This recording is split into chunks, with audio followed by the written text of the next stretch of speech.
Good morning. Welcome back to Family Meeting Podcast. We are excited to be here with all of you this morning because you may not know it, but we know it. It's been about a month since we've sat in these chairs. Yeah, it's really weird. It's like, how do we do this again? So actually, there's a bit of excitement for me. Oh, I'm very excited. Yeah, I'm like, ooh, we get to do this again because we missed it.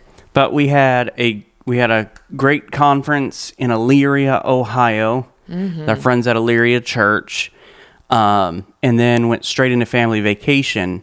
But because of where that fell and the travel and everything else, we had to record 4 episodes in 1 week, which was a gauntlet.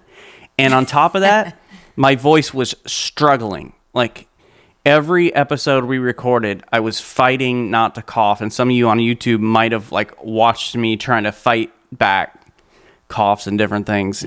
I feel so good right now, rested, ready to go. Yeah, I'm glad to be back. So yeah, and we're glad that you are with us today. And what do we have today?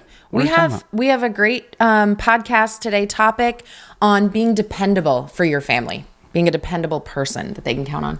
Okay. Yeah. So let's get into it. Gather around, everybody. It's time for a family meeting. The Family Meeting is a show that's all about the family and its relationships. We're the Osterkamps. I'm Thomas, and this is my wife, la la la la la la la la la la Sandra, la la la la la la la la la Sandra. I'm thinking about starting a new career in songwriting in Nashville. I believe in you. Hello and welcome to our family. Welcome to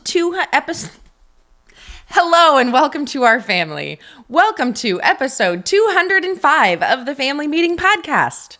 On today's episode, we're going to talk about your dependability in your family. Can your spouse and your children count on you?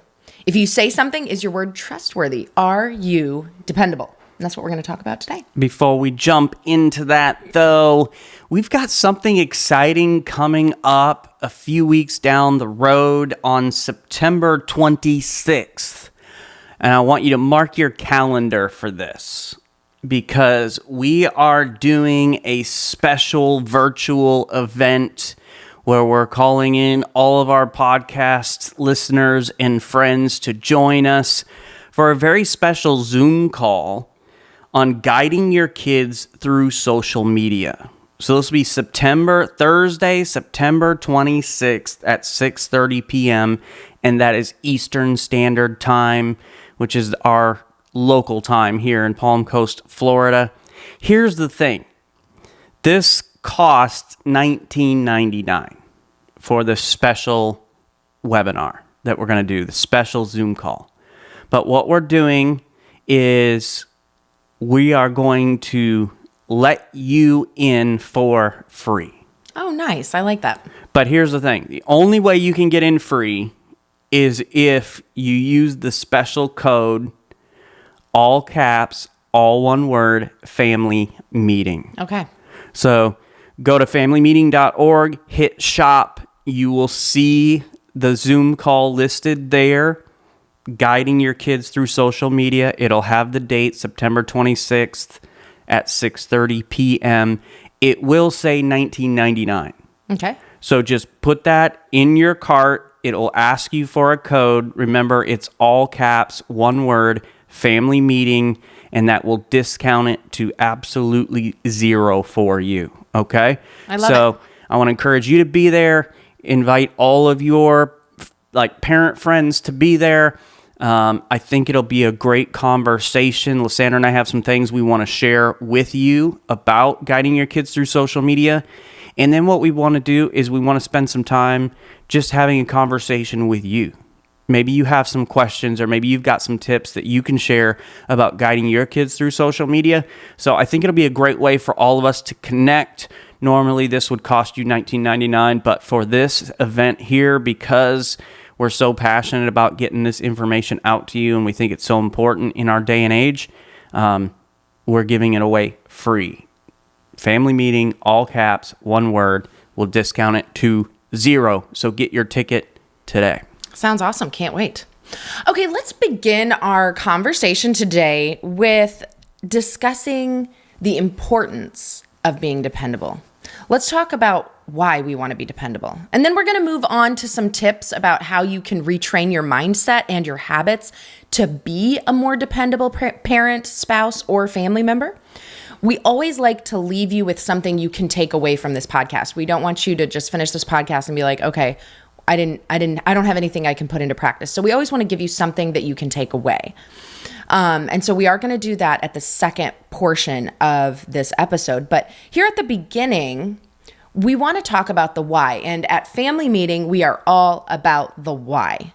Why do we do things this way or that? Why do we believe the way we believe? Why is it so important to be dependable to your family? So we're going to start with the why. Okay. I'm actually, you talk about dependability. Okay. Yeah, I'm actually surprised this episode.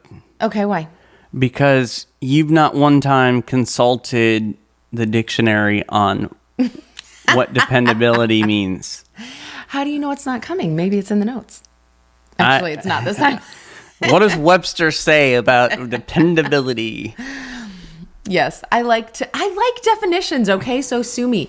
I guarantee that there are people who listen to this podcast who appreciate and value my definitions from Webster's dictionary. Their whole highlight of an episode is when Lysandra says, Webster's 1828 dictionary says.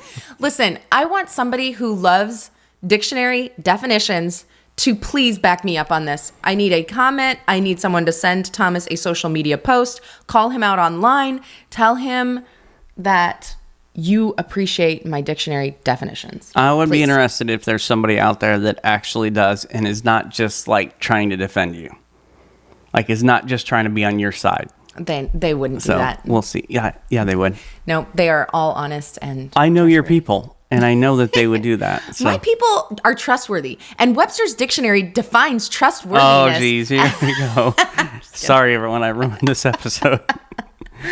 All right. Let's get to the business here, babe. But here's the thing about dependability is that it brings a feeling of safety and stability to your family. Mm-hmm.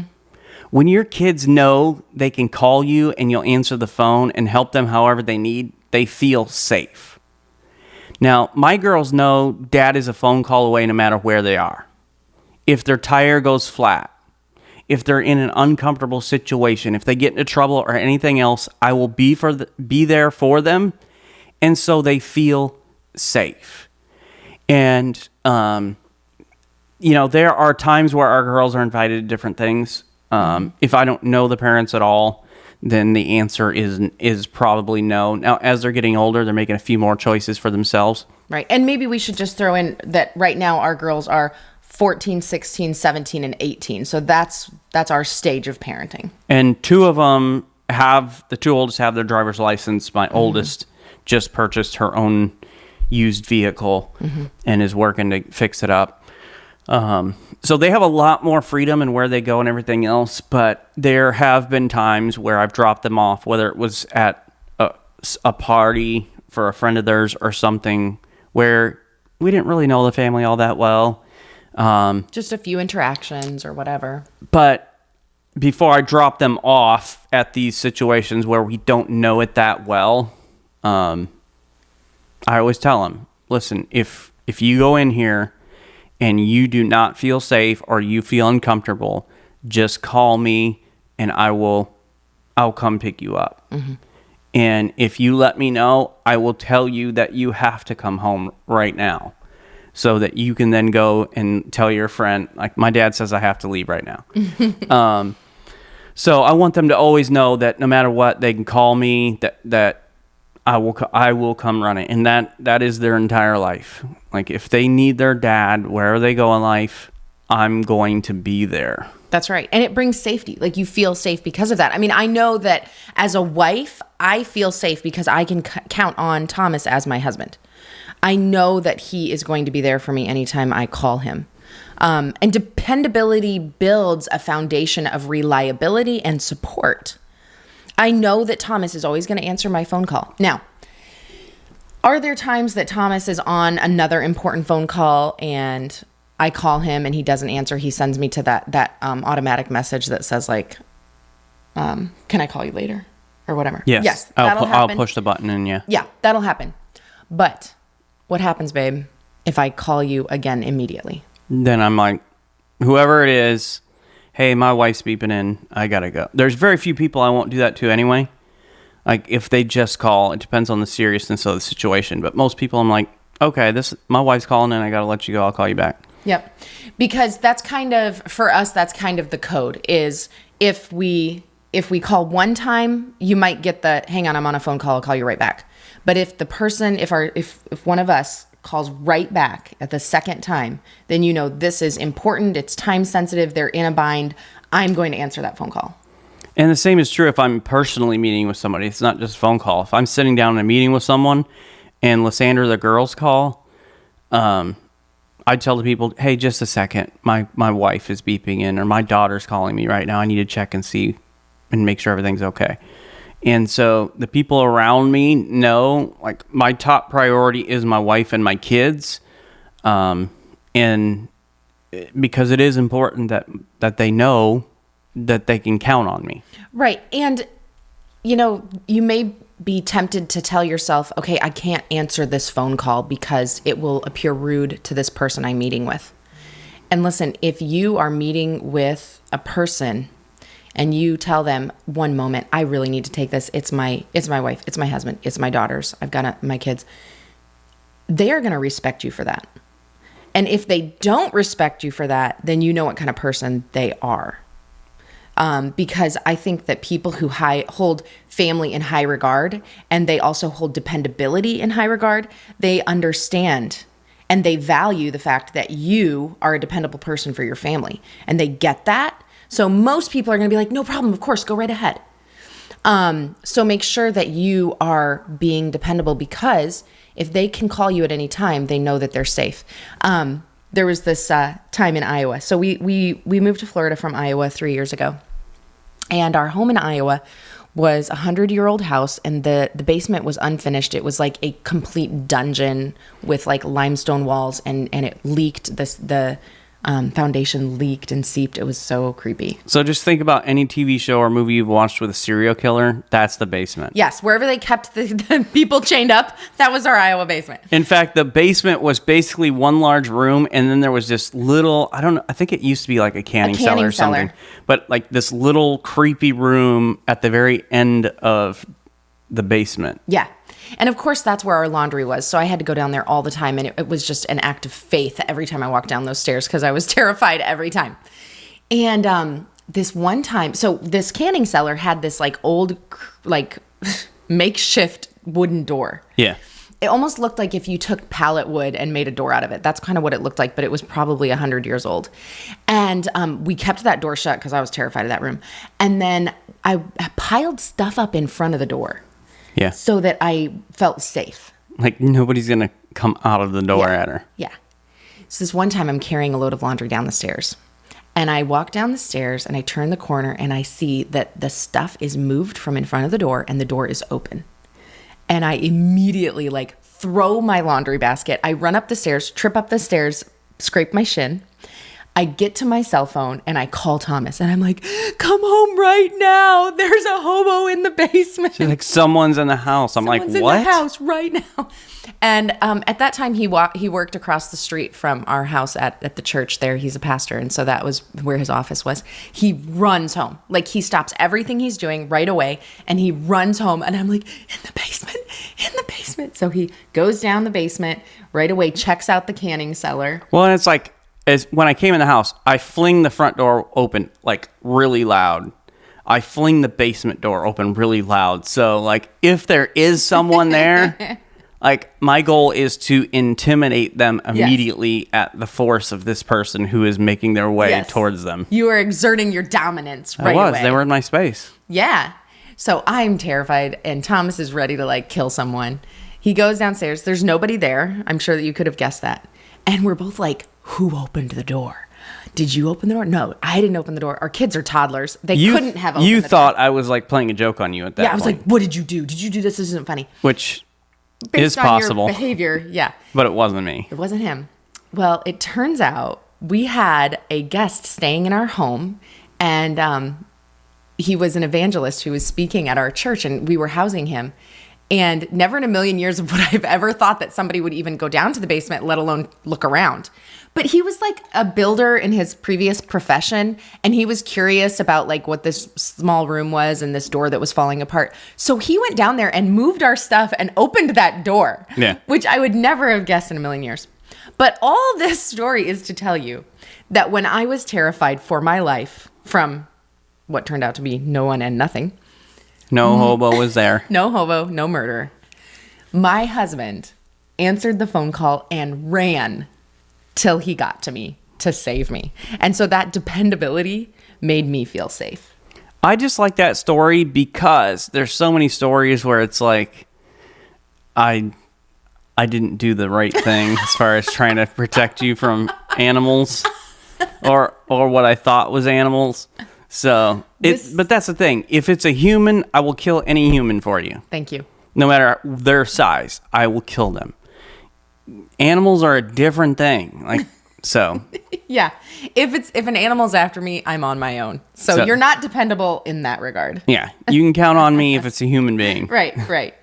But dependability really does make your family feel safe if they can depend on you. So that's one of the whys behind dependability. Well, and it fosters trust. Mm-hmm. When your family members know they can count on you, it builds their trust in you. And trust is earned by repeated behavior. Mm-hmm. Your spouse should know they can trust you based on your pattern of behavior. Because you were dependable when they needed you before, they could trust you now. And dependability fosters trust, and trust brings peace to a relationship. Mm-hmm. All right, so that's kind of trust in regards to like a spouse, a husband-wife relationship. But what about in your parenting? Can your kids trust you because you were dependable before? When you said you would pick them up from school, were you there on time? When you said you would read them that story before nap time, did you? When you said you would help them with their homework, did you? Did you help them? Being dependable is doing what you say you would do, and it makes you trustworthy. And so when you do what you say you're going to do, you are trustworthy, you build their trust in you. And that is really cool. And it creates that emotional bond. It does. All right, next, another reason that dependability is so vital in our parenting and in our marriages is being dependable in your family creates an emotional bond. Yeah. All right, let's read. I'm going to have to edit that because I literally just said that. Because I thought you forgot it. Oh, I didn't. So I just said that, and then sorry. you repeated the whole thing again. So whoopsie. Just let me see. Let me do this. So this is how, for those who are watching, this is how I mark in the digital file so I can find it easily. Which is one of the reasons we high five at the end, by the way. So just start there. Okay. Next, being dependable in your family creates an emotional bond. Being dependable means being there when needed, which can provide comfort and stability. When you're dependable, you make your family feel safe with you. They can trust you. And all of this shows them that they can go to you when they need you. Not just physical needs like the flat tire, and I am the flat tire person. Yes, you are. But emotional needs. I try to be emotionally dependable for Lysandra. Mm-hmm. So for those of you that don't know, Lysandra is kind of a verbal processor. It's how she kind of works through things, and part of like figuring out her emotions and working through them and everything else is being able to just talk through things with me. And so just being that listening, sympathetic ear for her, letting her explain the situation, how she's feeling, everything that's going on, not trying to fix it, not trying to provide answers for her, but just letting her work through everything so that emotionally she can get to the place where she needs to. And then after that, there may be times where she literally asks me, what do you think I should do in this situation? How would you handle it? Do you think I did the right thing? Did I make the right call? Did I say the right thing? Mm-hmm. And then she's looking for input. But initially, that's not what she needs from me. Is she just needs her husband to listen to what she's got to say so that she can work through all those emotions. Yeah. And anytime that I have an emotional breakdown, which we talk frequently about my emotional breakdowns because I have them often. And by often, I should clarify what I mean by often. We're not talking daily, okay, people? But it's more like... once a month? Which is not a related topic, by the way. But it's not what you're thinking. Truly, about once a month, I break down emotionally, where like I just push myself so hard I can't take it anymore, and then I have to cry it all out. It probably is less than once a month, but I just thought that was a funny joke. It's it's close to it though. Anyway, well, and when that happens, who do I go to? I go to Thomas because I know that he's dependable to be there for me emotionally, and he will listen to me, and he'll let me cry on his shoulder, and he'll hold me or whatever, and so that makes him very emotionally dependable. So let's think about with our kids. Are we emotionally dependable for our kids?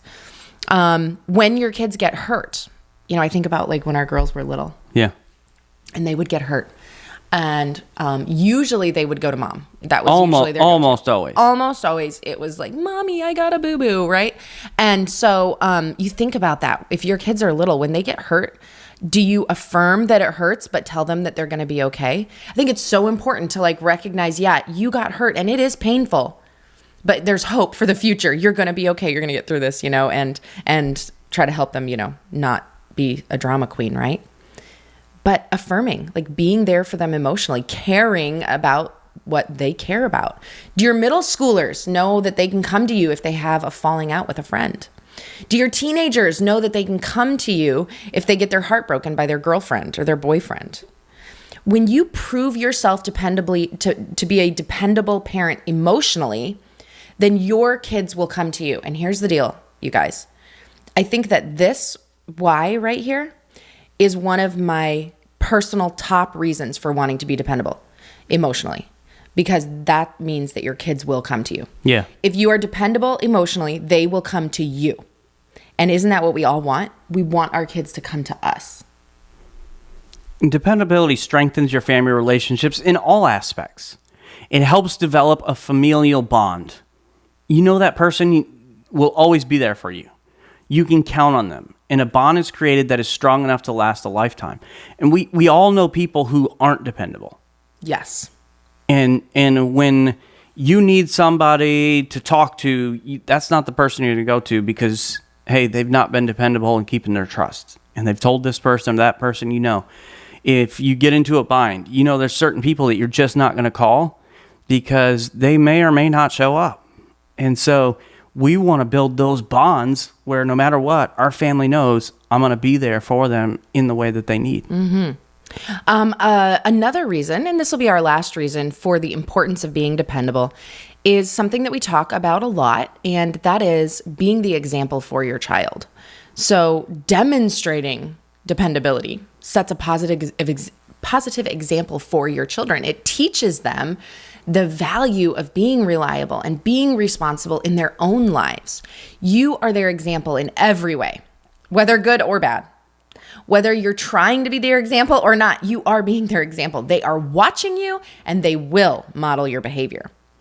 The exception to this is if they despise your behavior so much that they intentionally and deliberately work to become not like you.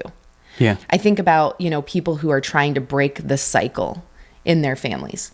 And we see this often. In fact, I would say that you were one of these people who wanted to break a cycle, a family cycle. Thomas's dad didn't say, I love you, maybe twice in your entire life, and you're 43. Didn't say, I love you. Thomas didn't, that was the behavior that was modeled by his dad. It was not how he wanted to be.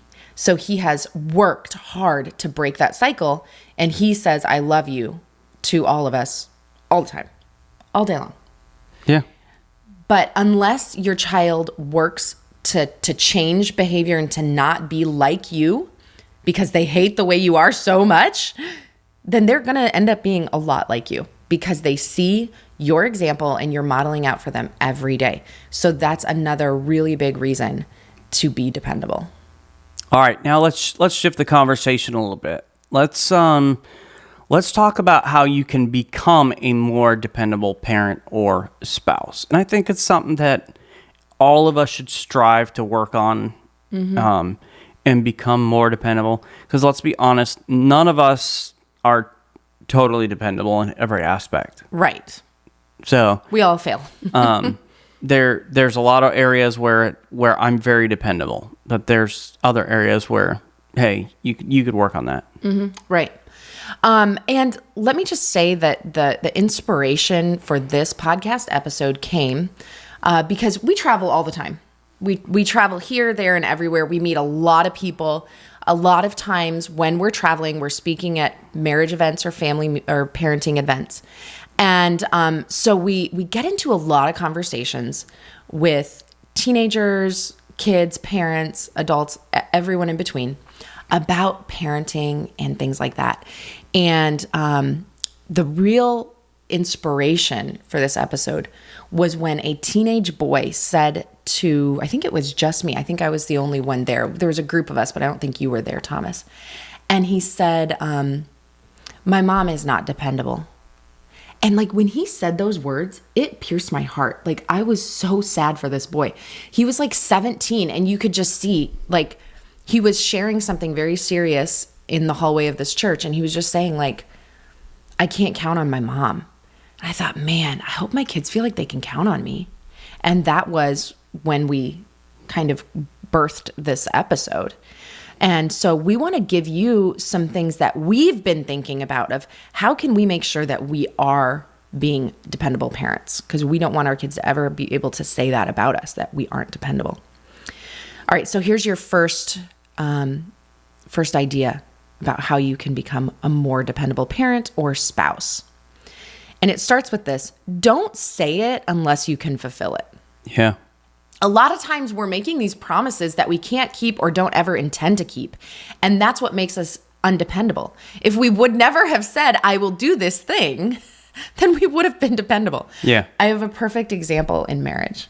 Okay. Thomas, what is it? Yeah. This is going to bring up some PTSD for you. I want you to brace yourself emotionally. Oh, geez, here we go. I have no idea. This could be about a number of things. I want you to prepare your heart because I'm going to bring up a time when I was undependable to you. Oh, really? Okay. And you really got upset.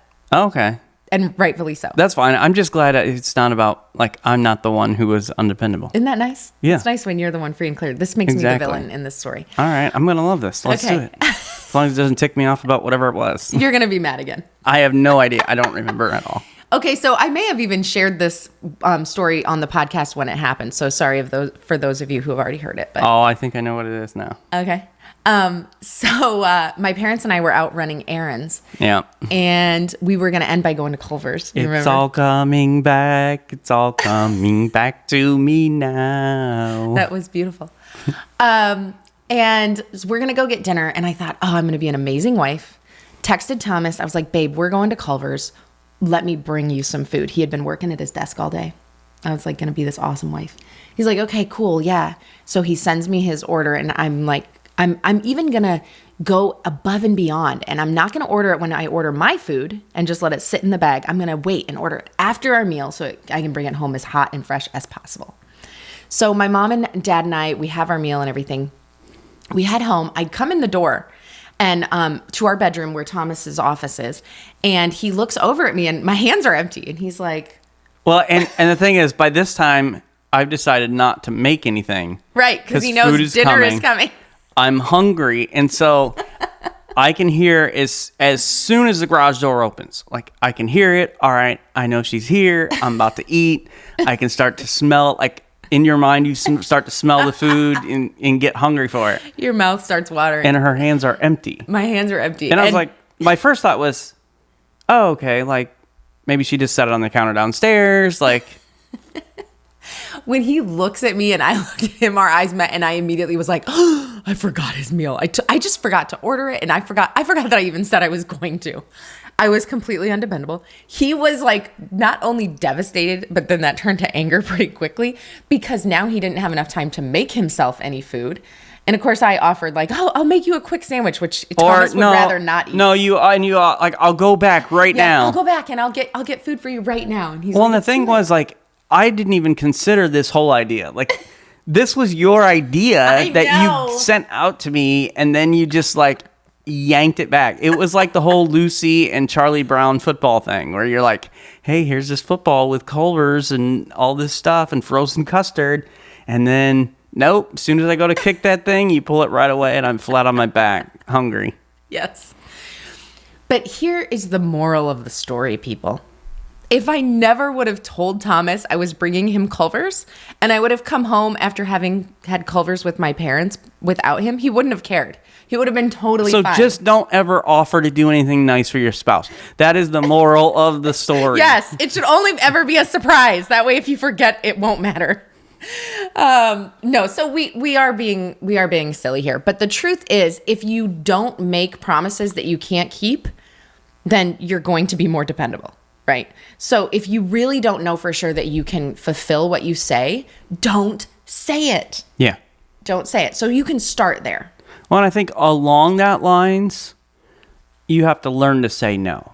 Mm-hmm. Yeah. And just know your limits. Right. So I actually just had an instance yesterday. While I was at the gym, my third daughter, Abigail, texted me and said, hey, when you have a chance, can you help me out with an issue on my computer? Because Mom doesn't do technology. No. And so I said, yes, I will do that. And we had a paint job yesterday, so we had a very limited amount of time by the time I got home, to get ready and then head off to this paint job. And there was a car problem in between. And so when I was getting ready, she came in and asked, she did great because she said, is now a good time?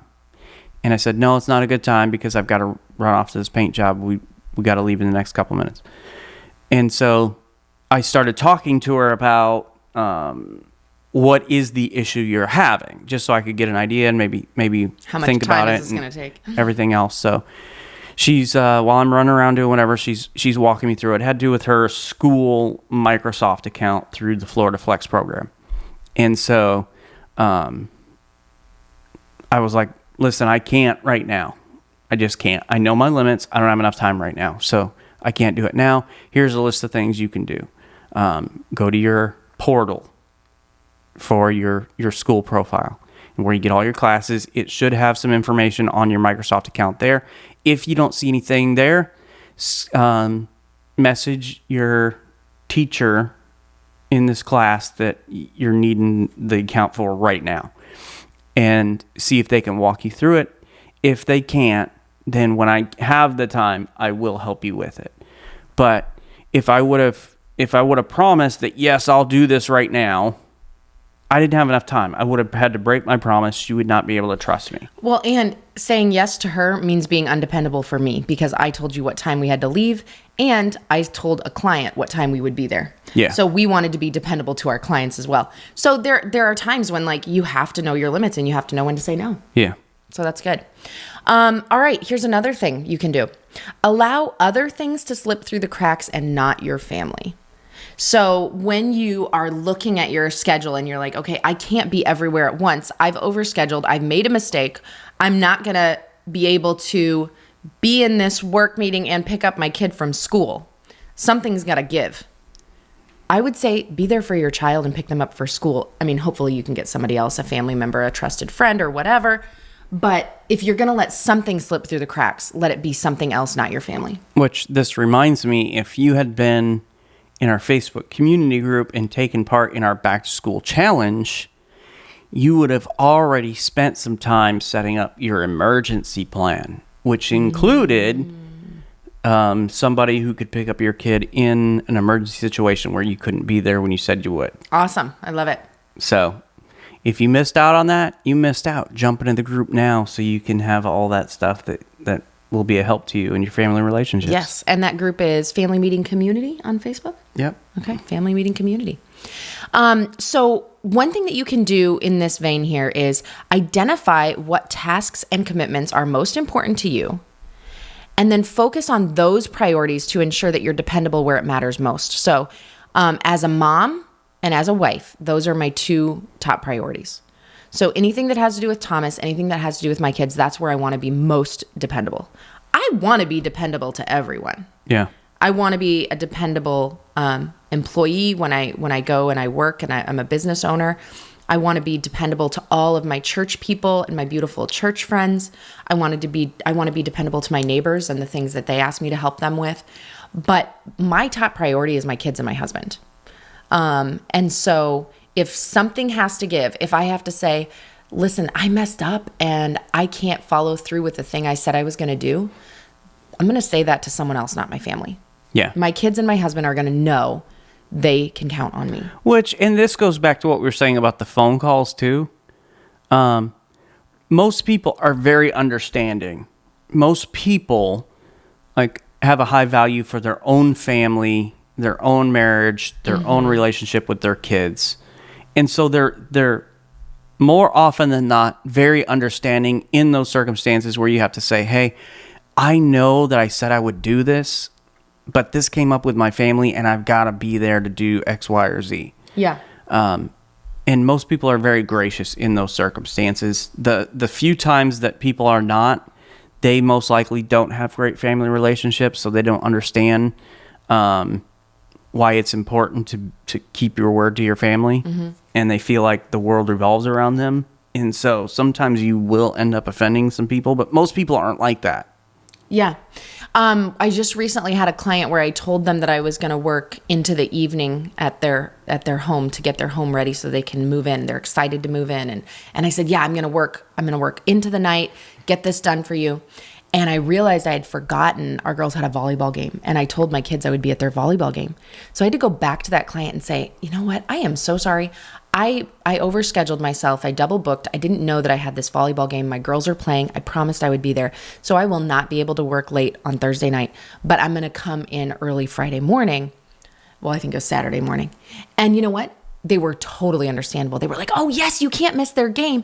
And that's how most people are. Yeah. Most people get that. So let other things slip through the cracks, not your family. Yeah. And another thing that you can do, and I think this is important in all areas of our life, but as far as talking about becoming more dependable, ask for feedback from others about your reliability and areas where you can improve. I think constructive criticism is one of the best ways to provide insights into how you can become more dependable. Yeah. And so those people who are close to you, having some good conversations, you've got some good friends in your life that you can say, hey, how reliable am I? How dependable am I? What areas can I improve and grow as far as this is concerned? And of course, having that conversation with your spouse and your kids. We'll get more into that. I'm not going to go into detail right now because that's going to be part of our family meeting for this week. But getting that constructive criticism, that feedback about your reliability. All right, here is one that you will either love or you will hate. I do not like it. I love it. Stay organized. This is a way to help you become more dependable. If you can keep your physical and digital spaces organized, it is going to help you to manage all your other tasks and obligations more effectively, and it's going to reduce the risk of missing an important obligation or an important commitment that you have. So be organized. And I know this is hard. So it can be done. It just takes a lot of effort. Always putting stuff back where it goes. I feel like I'm preaching to you. You're looking right at me while you're saying this, so. Just put your stuff back. Our chairs are sitting side by side facing the camera, and during this portion, she decided to turn 90 degrees towards me. Well, can you blame me? Listen, though, when I am organized, I am so much faster at everything, and everything in my life is better. I can find things quickly, and I can be out the door on time because I know right where it is because I'm organized. Well, and the few times where you have either overscheduled yourself or whatever else, it truly has been because your digital space and your digital calendar wasn't organized correctly, whether you just forgot to put something into the calendar or something like that. Lysandra is, and I'm not just trying to butter her up, she is literally one of the most dependable people that I know. She is also one of the most organized people that I know. I don't think that is a coincidence. And there have been a few times lately Yep. Where for whatever reason, something just didn't get on the calendar. And so then we're having to go back and say, well, hey, we can't do this, or we need to reshift some things. But it literally was, those few times are because of just a slip of the mind as far as organization and getting it on the calendar. Yeah, exactly. It's so important. So see and identify ways that you can organize yourself a little bit better, whether it be your physical space, making sure, like, just put it on the calendar that you're going to have 4 hours where you're going to organize, and you're just going to get yourself back to kind of square one with organization. I have to do this frequently because there are times when, like after a vacation, where we dump our luggage in the closet and we run off to the next thing, because that is what our life is like. And I get that your life is like that too.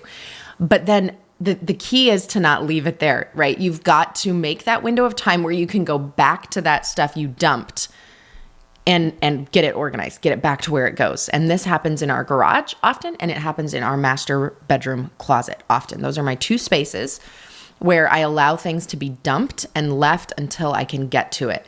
But the key is to get to it. You got to get to it at some point so that you can get back to square one with your organization and be able to not miss important tasks. Well, and your family may be a lot like ours, where Lysandra's very good at keeping a schedule and making sure things are organized. That's not really the way that I live my life for the most part. My professional life is something different, where I'm very rigid in the schedule and making sure all those things happen. But Lysandra's very good about helping me become dependable by keeping the schedule for me. So and reminding him, hey, girls got a volleyball volleyball game Thursday night, and so make sure that you're there at this specific time and everything else. And so she's very good at that. But part of that, the only reason I can be good at that is because you are receptive toward it. Yeah. Like if you were like, don't tell me, I don't need, but you will even ask me, like before you put something on the calendar, Thomas will reach out to me and say, do we have anything on this date at this time? Can we do this then? Because he knows I've got the organization. So if you are unorganized, don't be afraid to help, to get help from the organized spouse. Or maybe you have a child who has this gift of organization. Let them help you. Don't be too prideful to accept help. Get that help, and it can make everything so much more peaceful in your home. And then finally, you can establish routines that support your dependability. Mm-hmm. So working to develop those specific routines. For example, and I've tried this. Maybe this will work for some of you, and this will be a great piece of advice that, hey, this is exactly what I needed. I try this at different times. Like I keep trying to come back to it, and I hope that one of these times it'll stick. And that is, if you often forget tasks, develop a habit of checking your to-do list regularly. And there's a bunch of apps that will do this, that make you can do lists and everything else. Here's the problem I have. Okay. So like I will go through this app and I'll schedule certain things that, hey, I want to make sure I get these things done, and it's on my to-do list, and if they're regular or whatever. So they're reoccurring. And then what happens if I don't check it for a couple of days? All of the things start to stack up. And before I know it, I literally, like I'm not exaggerating, have hundreds of things on the to-do list that I've got to go and then mark off. And then I'm wasting a bunch of time, like clearing my to-do list of things that I never checked and never did. And then it's like, all right, I'm sick of this. I'm not opening this app anymore. Okay, here is my take on the organization apps. Here's my take on the organization apps. All right, let me hear it. If your organization app is your answer to like you never checking your to-do list, it's not going to work. It's kind of like a gym membership, okay? A gym membership is most likely not going to work for you and to get you to exercise if you can't already get yourself to exercise. Yeah. Like if you can't get out of bed and go for a run around your neighborhood or a walk on your treadmill or whatever, most likely the gym membership is not your answer. It's discipline, right? It's like you haven't created a habit. So I don't think like an organization app is going to change your life. Like you've got to already get yourself in the habit of checking your own to-do list on your little legal pad. So like what's your baby step for those of us who need some help in this area to start to get there, where it's not jump in, download the Things app and make a giant to-do list. Right. My recommendation to you, if you are not an organized person, to like for baby steps, is use your little notepad, your free little notepad on your smartphone, or get an actual. Some people like paper and pen. I get that. Yeah. Get your legal pad. Write your little to-do list tiny. Don't make it big, like 2 items. Okay. And then the way that you're going to train yourself to check it is you're going to reward yourself by doing something that you love after you check it. So, and you're also going to withhold that thing from yourself if you don't check it, which is a matter of discipline, but I think that this way works. So basically, for me, it would be this. You don't get to eat until you check your to-do list. Okay. So maybe for you, it's like you don't get to sit down and read your book if you don't check your to-do list. Or like no queso until I do my to-do list. Yeah, exactly. That might work for you. Or no checking Facebook. That would actually work social for you. media, yeah. No social media unless you check your to-do list first. So basically, find something that you do throughout your day, all day, every day. And you know, I'm not going to go on Instagram unless I've checked my to-do list. I'm not going to eat lunch, breakfast, dinner unless I've checked my to-do list. So you can call it, depending on how your psyche works, you can either call it a reward. So like I get to eat because I checked my to-do list, which I literally do that. Or you can be like, maybe you operate better on a negative side where like, you know, my penalty for not checking my to-do list is I don't get to eat. So I'm going to go check my to-do list. And so you're not even saying do anything on the to-do list at this point. It's just you're working to build a habit of checking that to-do list every day. Yes, because there are many times throughout my day I look at my to-do list and don't do it. Because when I look at my to-do list, which I have a to-do list it says literally on my notes, it says to do today. And there are times throughout my day that I can't do the thing on my to-do list because I don't have the window of time. But I'm always, anytime I have a moment of time. So like I have 1 minute, I'm like, what's on my to-do list? I will look at my to-do list to see if I can get it done in 1 minute. If I can, I do it. If I can't, I put it back away. But I'm always checking it. So your baby step is to check it. Okay, gotcha. Okay. So another thing you can do is use your calendars and set alarms. And Thomas already talked about how if you don't put the thing on your calendar, it's not going to happen. That's what I always say here. If it's not on my calendar, it won't happen, guys. So my kids ask me to have like, I keep wanting to say play dates. Many of you are in play date stage. That is awesome. Enjoy it. But know that at some point you're going to have to stop calling them play dates. Yeah, my teenagers don't like that. Sometimes when Thomas is going to go out with one of the guys from our church and like have dinner together, I'll be like, oh, you're going on a play date? Yeah. So play dates are out, hangouts are in. I'm like, oh, you're going to have some friends over to hang out. Well, if you want friends to hang out at our house, it won't happen unless it's on the calendar. And so everybody knows in this house, it's got to get on mom's calendar.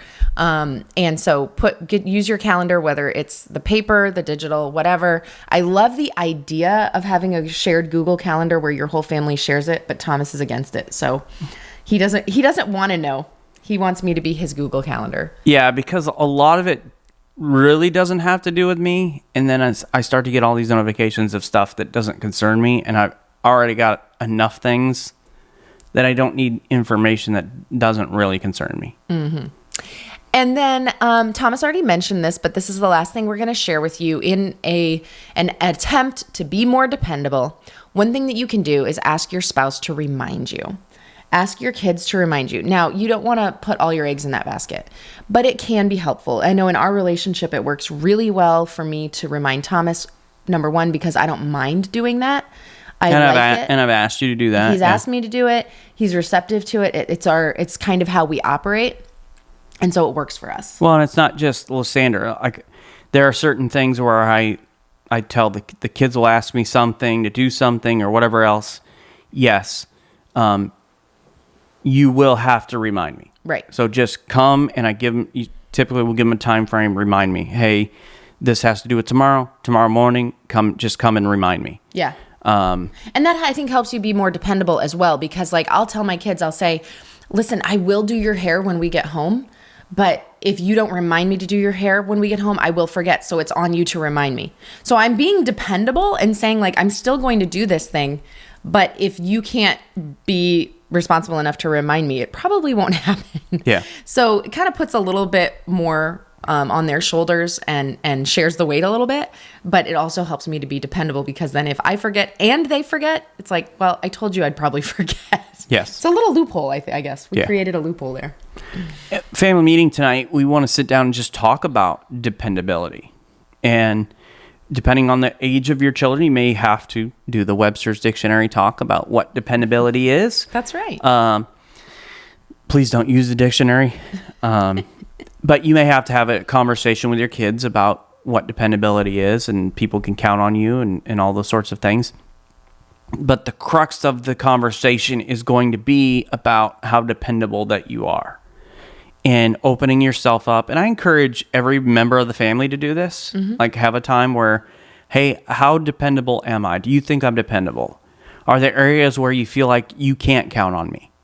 And what are those areas? What are those time frames? What are the situations where you feel like you can't count on me in this area of your life? And then having that time of suggestion. Okay, what are some things that I can do to improve in that area? All right. So you say there's times where you can't count on me to pick you up on time. All right. So what are those areas? Let's talk about ways that we can improve that I can get better at making sure I'm there when practice is over, and I'm going to be there for you, and you're not going to be sitting there waiting with just you and your coach outside of the gym, wondering when is Dad coming. And so just having that conversation, once again, you're opening yourself up for feedback like we talked about earlier, because we want to learn, we want to improve.